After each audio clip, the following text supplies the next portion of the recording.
Greetings, my brothers and sisters. As I was driving on my way to where I'm going, I was meditating on a certain thing. I was meditating on a certain.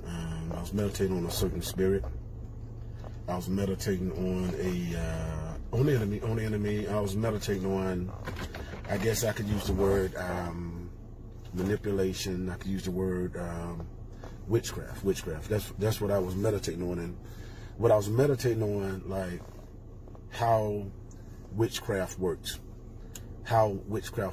and people usually often use also witchcraft having a Jezebel spirit. Also, some use that witchcraft with the Absalom spirit, and Jezebel. One of the things that she did, that she manipulated and she controlled. She was addicted. She was addicted to power, authority, and her purpose was to control.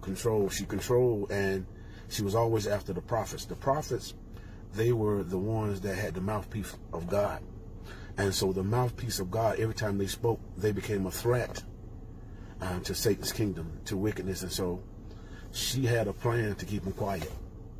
And her way of keeping them quiet is by any way or by any means necessary. And one of the things that she used an intelligence as well as her beauty. And what she would do, she would take these prophets and would draw them in with her beauty, would draw them in with her charm, and oftentimes at their most weakest spot, or she will find that weak spot with perfume, with nice words.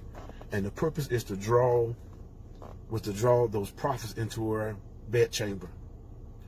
And once they get into that bedchamber, silence them, either by way of death or by way of verbal death.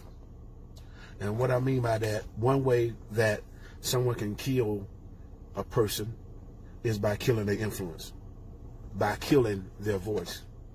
And one of the things that she did, she lured them. They fell. And in them falling, she told it. And what she would do, she would tell everyone who they were, how they were, does it sound familiar? What they're not this good, no good, none of that, don't listen to them. And so the purpose of it is to try to discredit what they're saying by what they've done. And that's one of the spirits also, if you're going to look at like witchcraft. Witchcraft, you understand, like charm.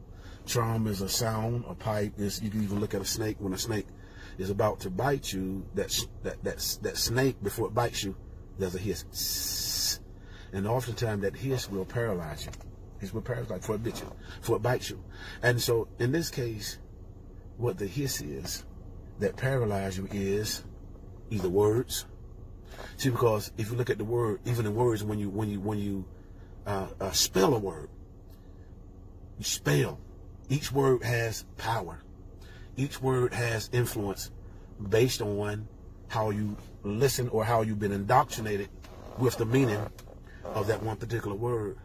And you take someone who's able to use words, who has influence, and use those words as a sound to control, to manipulate, to take away a person's will without them even knowing it. That's one of the things that the enemy will do. He will try to take away your will. He will take away your rights. Will take away your ability to choose. The enemy will take away your ability to think.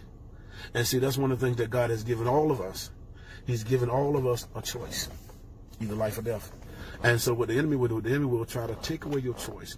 Will try to take away your dignity. Will try to take away everything.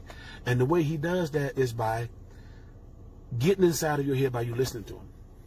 And once you listen to the sound of his words, then you will believe everything that's been said. Then you become under the power, under the spell, under the control of his words, of his influence. And which means that, and if you do anything, or if you say or do anything outside of what he's saying, then the enemy, what he would do, the enemy will, it's almost like a whip.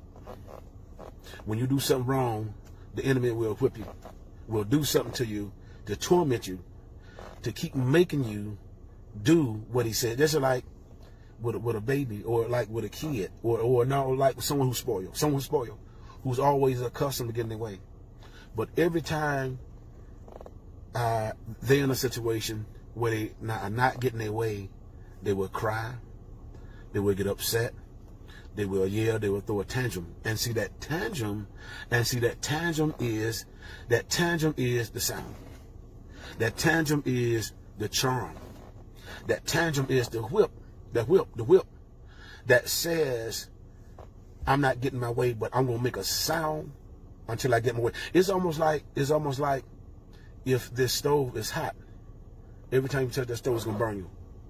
So you know it's hot, so you're not gonna touch it. And so in other words, you're gonna let that stove do what it wanna do because it's hot. The same thing with manipulation. Manipulation, you can look at it like something that's you can't touch. And every time you try to touch it, it's gonna burn you. And so the purpose of the heat is to not let you touch it.